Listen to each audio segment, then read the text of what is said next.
the power switch. Okay, when you troubleshoot your laptop, you should always check the power switch. Normally the power switch contain two terminals, a negative terminal that is connected to the ground and a positive terminal that is connected to 3.3 volts. Okay, because if the 3.3 volt does not exist in the terminal of power button, you cannot switch on your computer even if you press the power button. So the 3.3 volt should be present in the power switch in order for the computer to be on.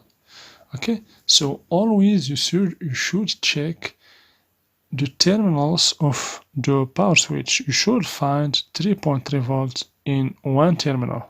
So one terminal is connected to 3.3 volt and the second terminal is connected to the ground.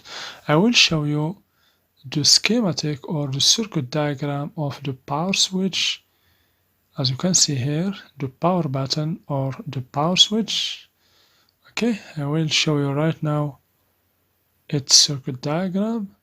So let's assume that this is the power switch. Okay, so here this is the first terminal that is connected to the ground, as you can see. Okay, ground. And over here, let's draw the second terminal that is connected to the power rail or to the 3.3 volt, as you can see. So when you check the power switch, you should find 3.3 volt in one terminal.